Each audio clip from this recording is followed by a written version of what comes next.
Ya, halo pemirsa, apa kabar Anda hari ini? Langsung dari studio IDX Channel Jakarta, saya Prasetyo Wibowo kembali hadir dalam Market Review yang akan mengupas isu-isu penggerak ekonomi Indonesia. Dan kali ini kita akan mencermati terkait dengan ketegangan yang semakin meningkat dan meluas di kawasan Timur Tengah setelah Iran kemarin juga melakukan serangan kepada pihak Israel. Apakah juga Israel akan melakukan balas dendam? Lantas sejauh mana dampaknya terhadap perekonomian global, jalur logistik internasional dan juga ekonomi Indonesia? Langsung saja kita mulai Market Review selengkapnya.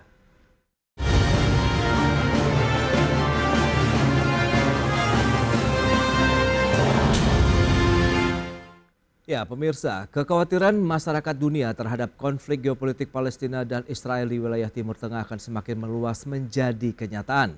Hal ini sering dengan agresi militer Israel yang semakin masif ke sejumlah negara seperti Lebanon, Suriah, dan Yaman, serta serangan balasan yang sudah dilancarkan Iran.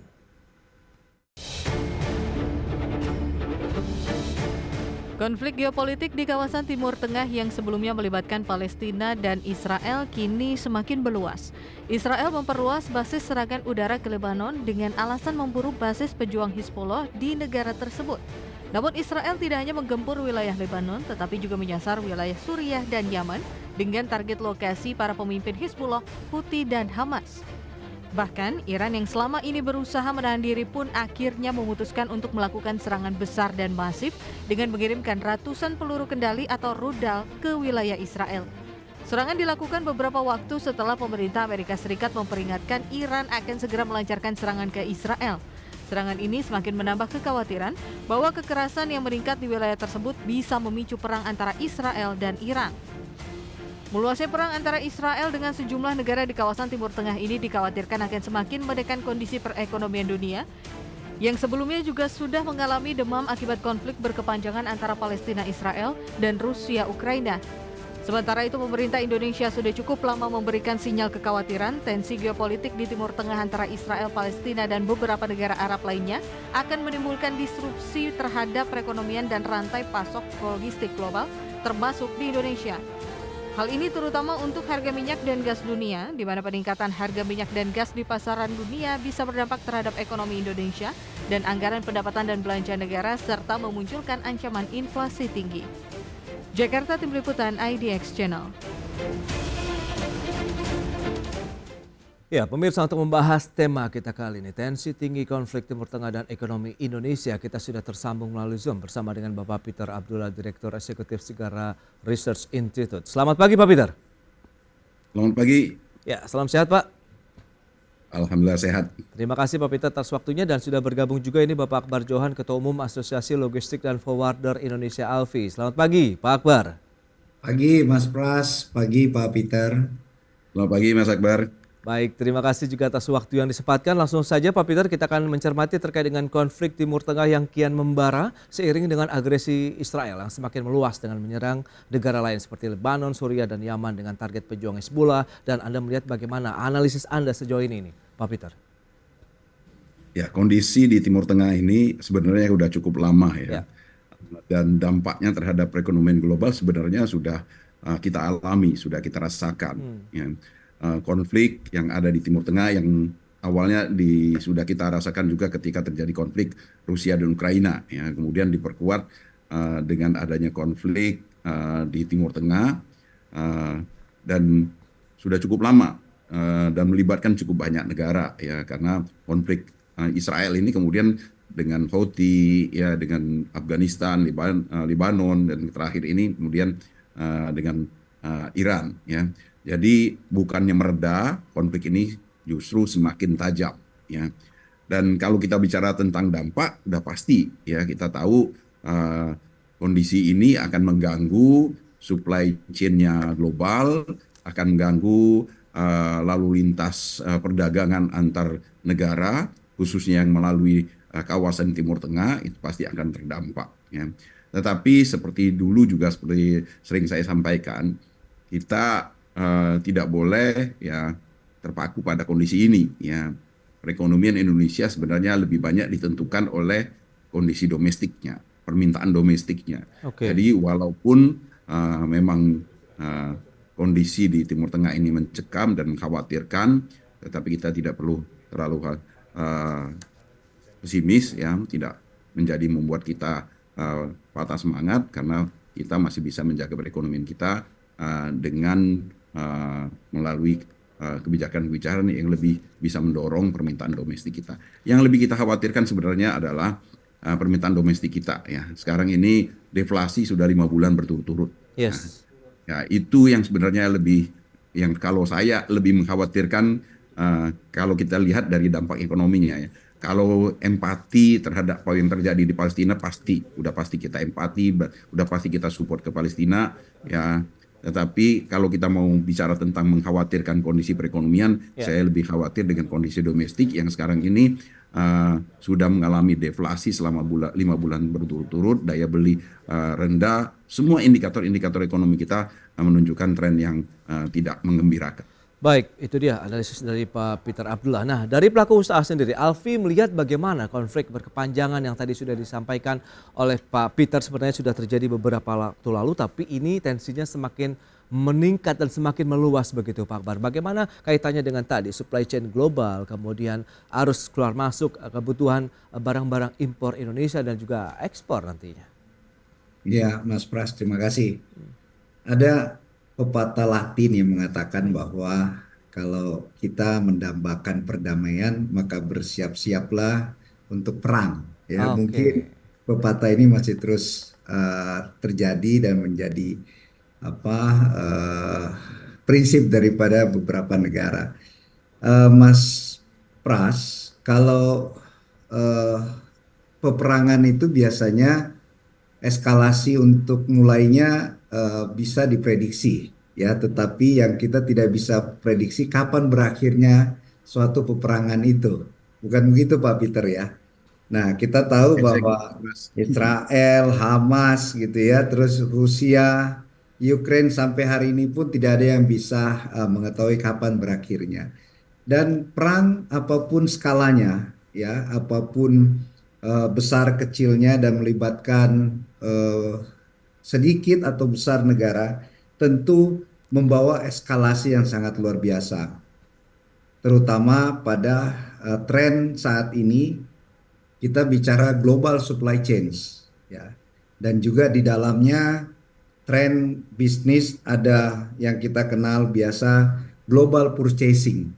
Ya, nah ini tentu sangat memberikan dampak yang luar biasa secara ekonomi dan tentunya akan direct impact kepada naiknya biaya logistik itu, Mas Pras. Ya, Oke. karena konektivitas daripada international trade atau perdagangan internasional, terutama itu menjadi konektivitas strategi daripada Timur Tengah, ini tentu akan memberikan dampak langsung yang sangat masif kepada global supply chains itu sendiri, Mas Pras. Oke. Baik, lantas bagaimana Anda melihat begitu? Apakah tekanan sudah mulai terjadi dalam artian kebutuhan-kebutuhan yang biasanya kita menggunakan jalur-jalur yang singkat kemudian harus memutari wilayah-wilayah lain, ini kan yang menjadi salah satu concern dari para pelaku industri logistik global dan juga Indonesia. Iya, saya setuju dengan Pak Peter.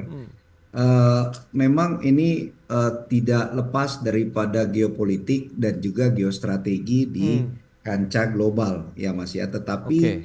justru fokus kita, momentum ini seharusnya kita gunakan untuk memperkuat ketahanan domestik kita.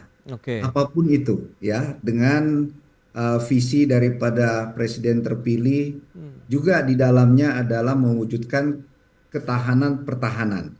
Lalu ada ketahanan energi, ketahanan pangan dan juga ketahanan air bersih. Baik. Ya, nah, momentum inilah bagaimana kemandirian kita ini bisa kita wujudkan dalam waktu secepat-cepatnya, Mas Pras. Karena tanpa itu ketergantungan kita akan global supply chain tadi, importasi tentunya, ini akan sangat memberi ketidakpastian kestabilan ekonomi domestik, Mas Pras. Ya, ya.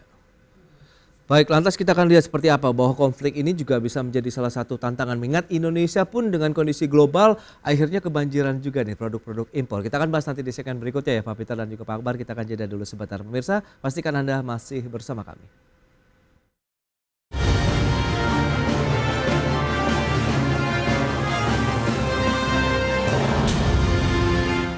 Baik pemirsa, kita akan lanjutkan kembali perbincangan menarik ini bersama dengan Bapak Peter Abdullah. Beliau adalah Direktur Eksekutif Segara Research Institute, dan juga Bapak Akbar Johan, Ketua Umum Asosiasi Logistik dan Forwarder Indonesia. Nah Pak Peter, bicara mengenai kondisi domestik nih, akhirnya nampaknya juga menjadi concern bersama. Tadi Pak Akbar pun demikian juga, kita justru hal ini menjadi momentum bagi pemerintah untuk menguatkan ekonomi dalam negeri. Nah bicara mengenai kondisi domestik sendiri Pak Peter, lantas bagaimana dengan serbuan produk-produk asing, di mana kan negara-negara produsen kesulitan sekarang nih memasarkan produk mereka dan melihat potensi dan peluang Indonesia yang masih terus bertahan begitu dengan laju perekonomian di atas 5% ini, akhirnya menjadi pasar dari produk-produk mereka ini Pak Peter.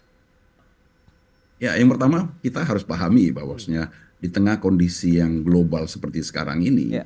setiap negara pasti akan berupaya, terutama negara-negara yang eksportir ya, negara-negara yang sangat bertumpu, perekonomiannya sangat bertumpu pada sisi eksternal, dalam artian dari sisi ekspornya. Ya. Oke. Misal Jepang, Korea, Cina, itu kan mereka sangat bertumpu pada ekspornya. Nah, mereka pasti akan cari pasar di tengah kondisi global yang seperti sekarang ini, ya, yang dihantui oleh ketegangan geopolitik atau bahkan perang. Ya, jadi pasar mereka tidak cukup banyak. Ya, pasar mereka harus fokus pada beberapa negara yang dianggap potensial untuk menjadi market mereka. Dan Indonesia, alhamdulillah itu kalau kemudian kita dianggap potensial, berarti itu kan menunjukkan satu hal yang baik. Ya. Tetapi kita harus meresponnya sama dengan mereka. Kita juga harus dalam kondisi global yang seperti sekarang ini, kita harus concern kepada perekonomian domestik kita, bagaimana dengan pasar kita, dan kita tidak boleh menjadikan negara kita ini hanya menjadi tujuan ekspornya mereka, menjadi marketnya mereka. Ya, kita harus melindungi industri dalam negeri kita, ya, dan kemudian kalau bisa membantu industri dalam negeri kita untuk memperluas pasar kita, sebagaimana mereka juga menjadikan kita menjadi market. Kita harus mencari pasar di luar. Oke. Jadi ini adalah saya kira menjadi sebuah kelaziman di semua negara, mereka akan mencari pasar.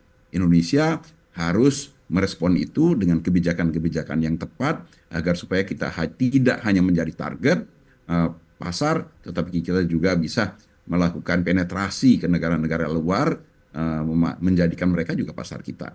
Dan oleh karena itu saya kira upaya-upaya membangun industri di dalam negeri itu menjadi sangat penting. Ya. Hilirisasi harus benar-benar dilaksanakan secara sungguh-sungguh, dan maksud dari hilirisasi ya sebenarnya adalah dari hulu ke hilir, ya, membangun hulu, membangun hilir.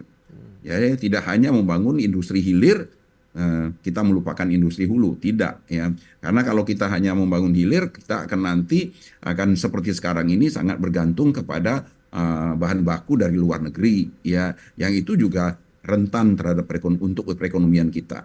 Jadi kita harus membangun industri hulu agar supaya kita tidak bergantung bahan baku dan bahan penolong dari luar. Kita bisa memenuhi kebutuhan bahan baku dan bahan penolong kita dari kita sendiri, dan kemudian kita melakukan hilirisasi.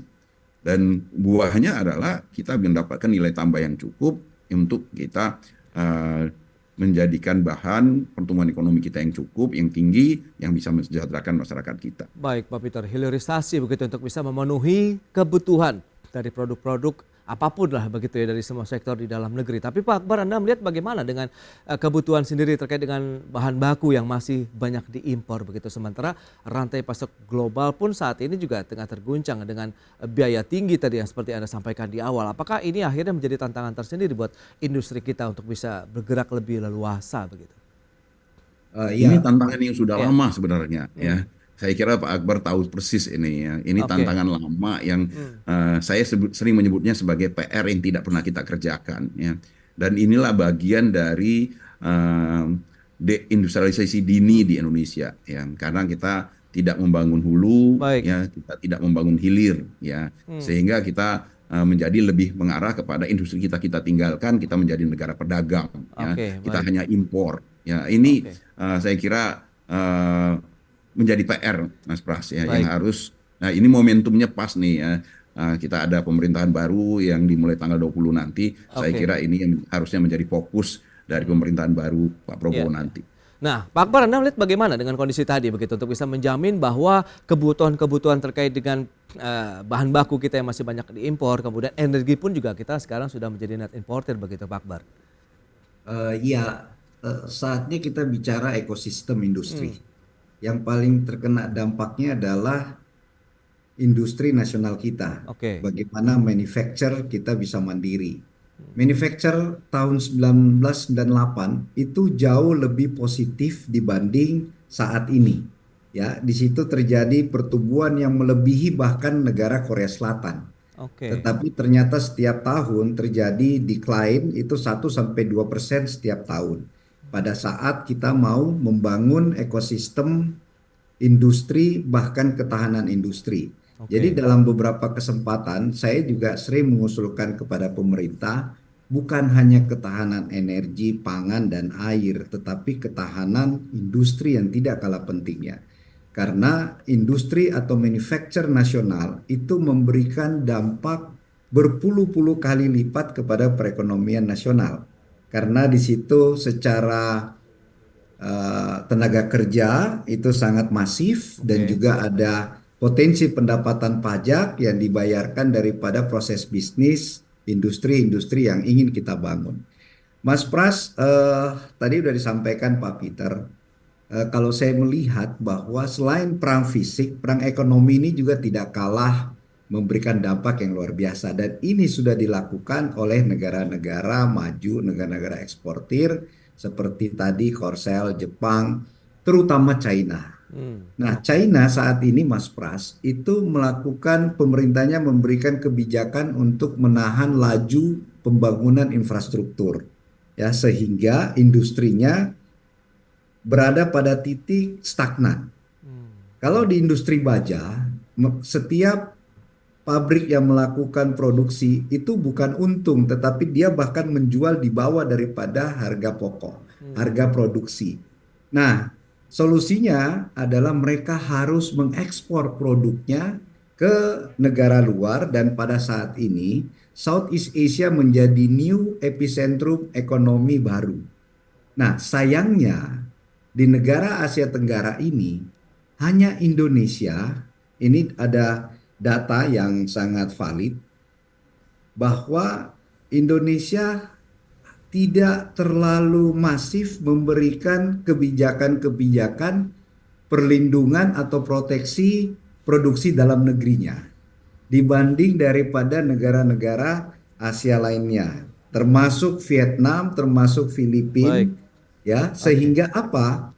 Produk dalam negeri Hmm, Cina itu sasaran utamanya adalah masuk ke Indonesia. oke. Mulai daripada politik anti dumping, safeguard, Ya. trade remedies ini sangat lemah dan tidak kuat dari pemerintah kita untuk mengusulkan ke WTO. Nah, inilah sasaran-sasaran empuk kenapa importasi produk atau bahan finish product, kalau bahan baku bukan menjadi ancaman, tetapi yang menjadi ancaman adalah barang jadi nih, Hmm. ya, yang masuk ke negara kita, Mas Pras. Ini tantangan yang paling harus kita selesaikan sesegera mungkin. Baik, nah langkah antisipasi apa nih yang harus dilakukan oleh pemerintah dan juga pelaku usaha? Kita akan bahas lagi nanti di segmen berikutnya. Kita akan jeda sebentar ya Pak Akbar dan juga Pak Peter. Pemirsa, kami akan segera kembali usai pariwara berikut ini.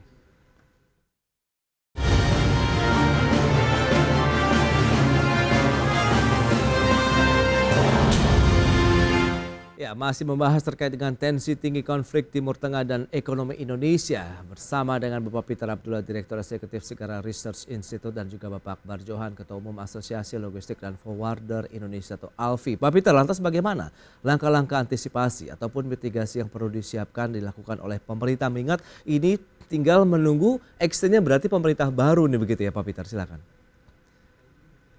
Ya, saya kira yang jelas pemerintahan baru sudah memiliki program-program ya. Dan mereka timnya Pak Prabowo sudah mengantisipasi ya. Kan kondisi di Timur Tengah ini kan bukan sesuatu yang baru ya. Betul. Dan ini sudah di dalam prediksi mereka ya. Eskalasi ketegangan yang ada di Timur Tengah tentunya sudah masuk dalam kalkulasi mereka ya.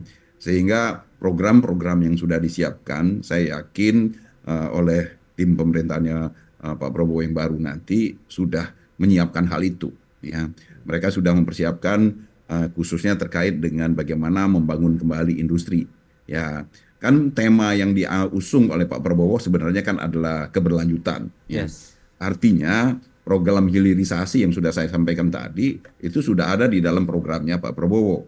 Cuman memang perlu kita ingatkan kembali ya bahwasanya program hilirisasi itu tidak hanya bicara tentang hilir, tetapi juga bicara tentang hulu. Saya sependapat dengan Pak Akbar tadi bahwasanya impor bahan baku, impor barang modal itu bukan masalah, ya bukan musuh, bukan tantangan, Oke. tetapi akan jauh lebih baik apabila kita itu tidak memiliki ketergantungan terhadap barang-barang barang modal, bahan baku, ya barang penolong.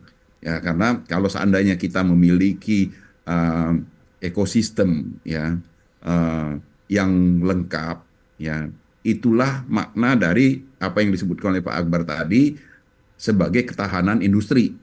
Ya, bagaimana kita bicara tentang ketahanan industri kalau kita bergantung barang modal, barang penolong, bahan baku bergantung pada negara lain.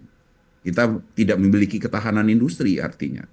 Ya, jadi dan itulah yang saya kira yang saya sepakat sekali membangun ketahanan industri ini harus digaungkan kembali ya.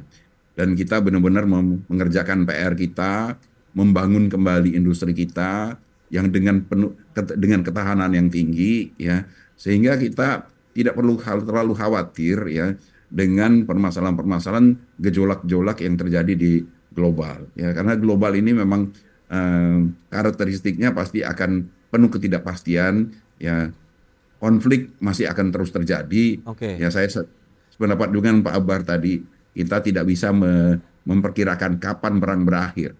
Saya Pak Akbar, saya jadi ingat tulisan pertama saya di media itu saya tulis ketika saya masih mahasiswa di Gajah Mada. Ya. Saya menulis di KR, di Kedaulatan Rakyat. Saya menulis judulnya adalah Menanti Perang Usai. Oke. Itu saya tulis ketika Irak menginvasi Kuwait. Dan saya mengatakan pada waktu itu bahwasanya kita akan selalu menunggu sebuah perang usai, ya, karena satu perang akan berganti dengan perang lainnya. Nah inilah yang terjadi yang sejak saya menulis itu masih berlangsung ya. Kita Oke. selalu menunggu. Baik. Artinya global itu memang akan dinamis, ya, akan terjadi naik turun, akan perang silih berganti, konflik silih berganti. Jadi yang harus kita fokuskan bagaimana kita menjaga pasar domestik kita, Oke. domestik Gitu. demand kita, Yes. yang saya kira cukup besar untuk mensupport perekonomian kita. Itu dia yang paling utama memang menjaga kekuatan ataupun daya tahan ekonomi domestik. Pak Akbar, lantas bagaimana Anda melihat dari sisi pelaku usaha khususnya logistik dan forwarder Indonesia menyikapi kondisi tadi, penguatan domestik juga apakah perlu didukung juga dengan penguatan satu ekosistem, kemudian satu lembaga yang lebih kuatkah atau bagaimana? Iya, kalau ekosistem daripada logistik itu memang rasanya sudah perlu ada satu institusi yang independen atau lembaga yang independen Oke. yang bisa mengatur tata kelola logistik nasional kita. Nah, ini yang harus kita dorong karena tanpa ada institusi yang independen, permanen dan langsung melapor kepada presiden, ini logistik nasional kita tidak akan bisa naik kelas. Ya, lalu yang kedua, tadi sudah disampaikan Pak Peter, rasanya ini momentum yang harus digunakan dan dipakai oleh pemerintahan kita, baik hari ini maupun pemerintahan terpilih nanti, yaitu melakukan transformasi budaya bahwa rakyat itu harus mencintai produk-produk dalam negeri. Ya, Oke. tanpa itu sekarang rakyat kita punya budaya yang penting murah. Padahal ekosistem daripada manufacture atau industri kita tidak akan bisa melawan daya saing yang dilakukan oleh negara-negara China. Ya. Lalu yang kedua, Mas Pras, sudah waktunya pemerintahan kita ini melakukan kerjasama yang sangat erat, sangat kuat dengan negara-negara regional lainnya.